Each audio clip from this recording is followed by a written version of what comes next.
This is Nate G 219 to help it back and better. Y'all know what it is. Another one coming at you. First, hit that like, hit that subscribe, hit that channel if you want to help out. It'd be much appreciated. We're up to 767 subscribers, and thank you, each and every one of you. I love it. Just having people that watch me is baffling to me. But today is October 19th, about 10:30 in the morning. You know, got to get that irrelevance in for today. But the topic of today's story is nothing to be considered irrelevant at all. So, Indiana is a state that has the death penalty. So, if you commit a bad enough crime, Indiana will put you on that death row. X row is what it's called in Indiana, for you guys that don't know. It's the same thing though. It's just called X row in Indiana, the state. And X row is held at Indiana State Prison, Michigan City, Indiana. That's where I had done a majority of my time at, which in comparison to most of the people in there is very minute, but that is where I ended up. And in that prison, I came across people that I'd never imagined the kindness and evil mixture. I couldn't fathom something like that mixing. And there in prison, you will find it. You will find the smartest, kindest people in the world that have committed crimes that most people consider heinous, and many people don't think those people should breathe another breath of fresh air ever again. But the fact is, there's always circumstances surrounding cases when somebody's unalived, especially. Normally, people don't just say, hey, I'm going to go unalive that person, just unalive them. I'm not saying it doesn't happen, and unfortunately, it's happening more and more nowadays than it used to, but it doesn't just happen like that. Usually, there is a reason. Now, excuse me. Sorry guys, my allergies again, like usual, still affecting me. Yesterday was cold, or the last couple days were cold. Today's gonna be 70s. Thankfully, it's my daughter's 5th birthday party today, so can't wait. But anyways, back to the lecture at hand. I don't know if you guys remember where that came from, but I do. Anyways, there's 3 cases I'm going to be talking about,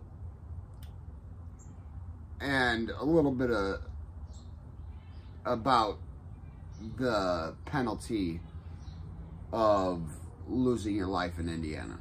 When you're sentenced to have your life taken from you, there's a lot of process. There's a lot of time after the sentence that you're going to be sitting in prison, and you're going to be fighting if you want, trying to appeal your convictions. And, you know, and I got a couple things written down. All right, now I have to look, because it's just, there's a little bit of information I had just learned.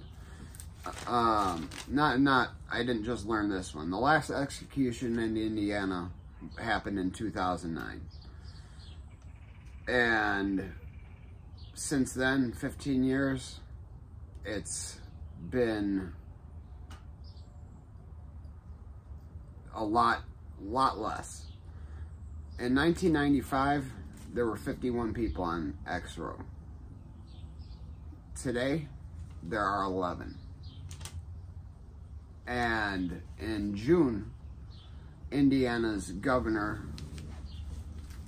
or I think it's the governor, whoever, Roskin, decided to proceed with death penalties, that we're going to now start pursuing those that are sentenced to, are condemned to death, and we're going to go through with it. And the first death warrant was signed, and Mr. James Corcoran, or Joseph Corcoran, who was sentenced in 1997, his execution is set for December 18th. Now, Mr. Corcoran unalived 4 people, family members, friends. So, and it's been well proven, it's without a doubt he did it. He's admitted to it. He's been apologetic. I'm not here to debate whether it's right or wrong to take the man's life. I'm not here to do that because that's a political thing, and I'm not going to get into politics. I am going to tell you one thing, though. I do believe that there are certain people that deserve that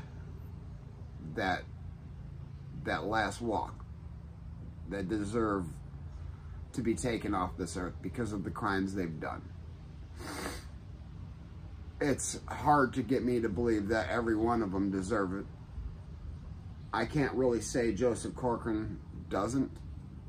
He did unalive 4 family members, and actually at the age of 17, which was just shortly prior to this, I'd have to go back and look, but you're free to look. Joseph Corcoran, state of Indiana.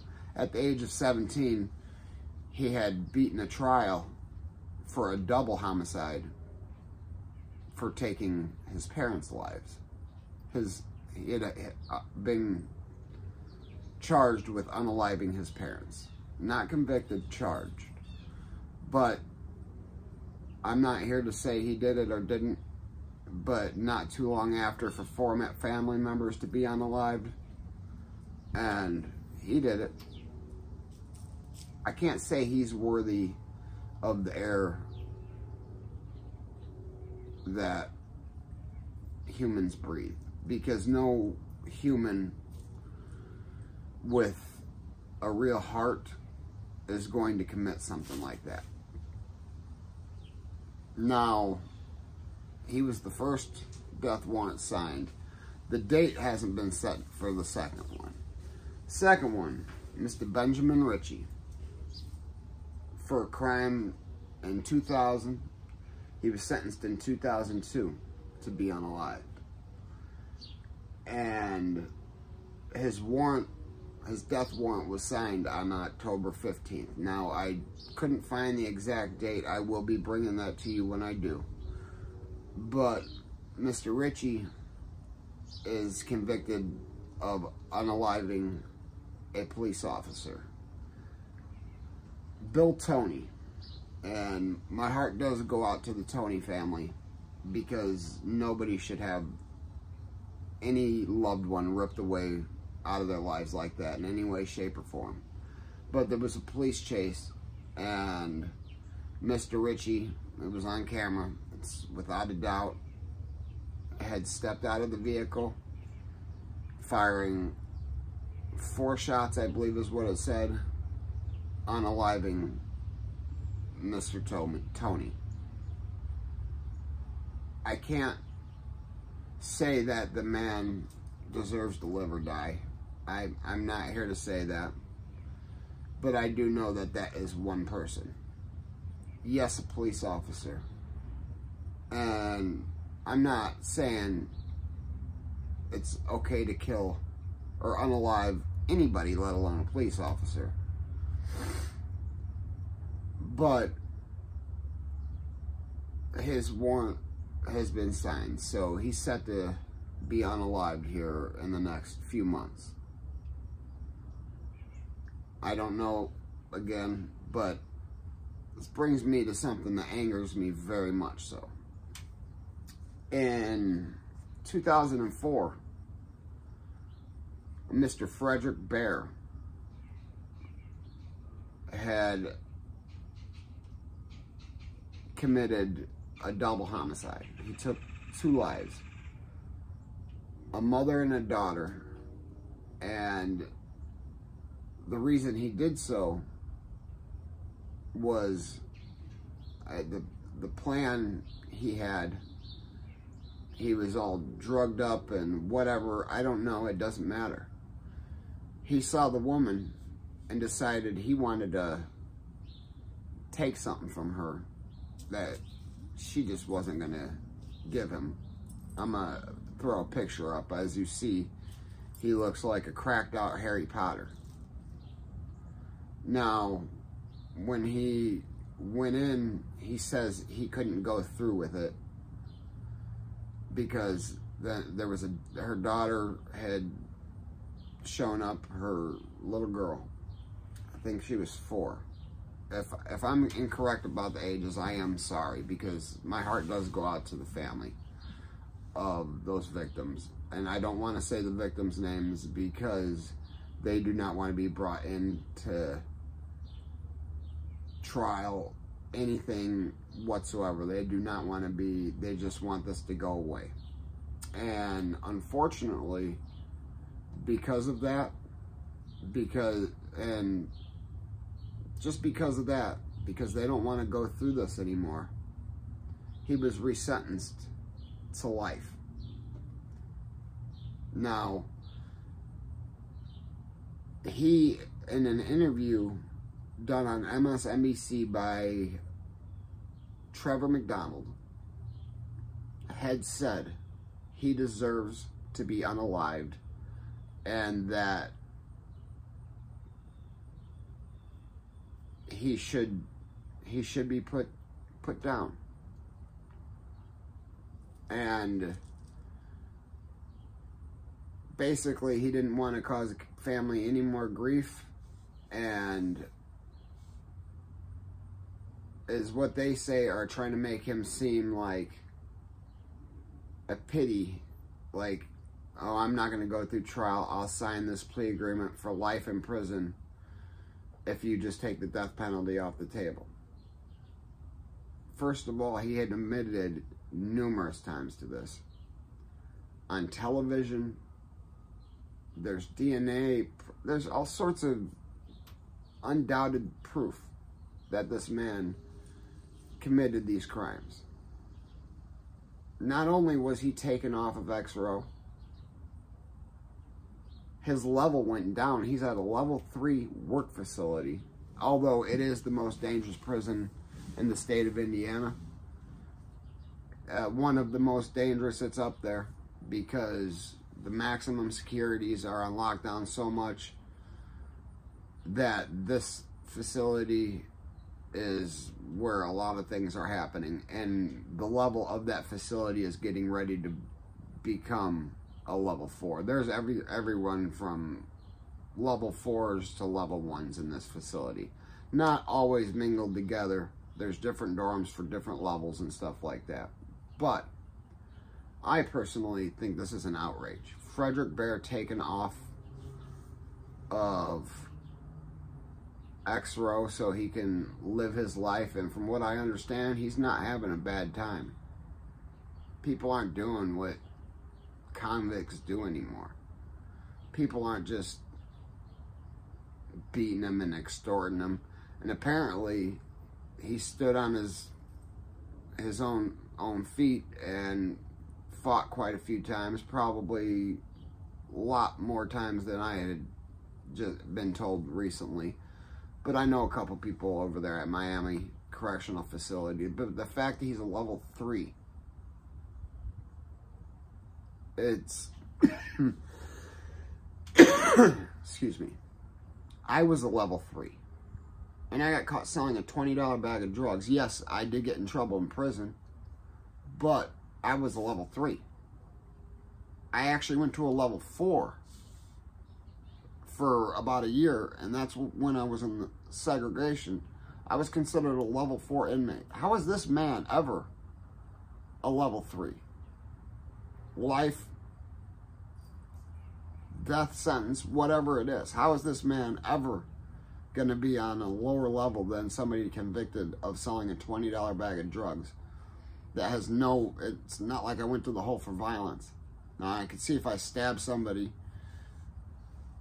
and went to the hole then, but I just personally think this is an outrage, and I want to get this out there. This should be shared very much so. But yeah, Indiana signed 2 death warrants, Joseph Corcoran and Benjamin Ritchie. So, you know, it's not final until it's final, but it seems like they're gonna go through with it. But to take Fredrick Baer off when he unalived this woman and her young daughter for no reason, when his plan was to hard R the mother. That's all he wanted to do, is what he said in an interview on television. You guys can look it up on MSNBC. Fredrick Baer, B-A-E-R. But yeah, that's just my little rant for today, guys. Sorry I haven't been at you in the last couple weeks. Work's been busy, planning for the parties, trying to get a lot of housework done. It's really hard to do everything, but I'm going to try to get back onto these videos a lot. And I also want to give a large shout out to my boy Ronald Sanford. Welcome home, brother. Thank you. And that's all I'm going to say about that. I hope to see you or talk to you soon, but thank you. But anyways, never forget life's choices, guys. You don't forget them, because you're going to end up meeting people like Fredrick Baer. It's almost inevitable. And if it's not him, there's other Fredrick Baers. There's other Joseph Corcorans. Plenty of them. All throughout the prison system. People that have unalived their whole families. Hard Rists everywhere. Kitty fiddlers everywhere. You take one wrong turn, next thing you know, your roommate's one of them. So never forget life's choices. But hey, hit that like, hit that subscribe, hit that channel if you want to help out. And hey, you know, if they ain't hating it, you ain't making it. Peace.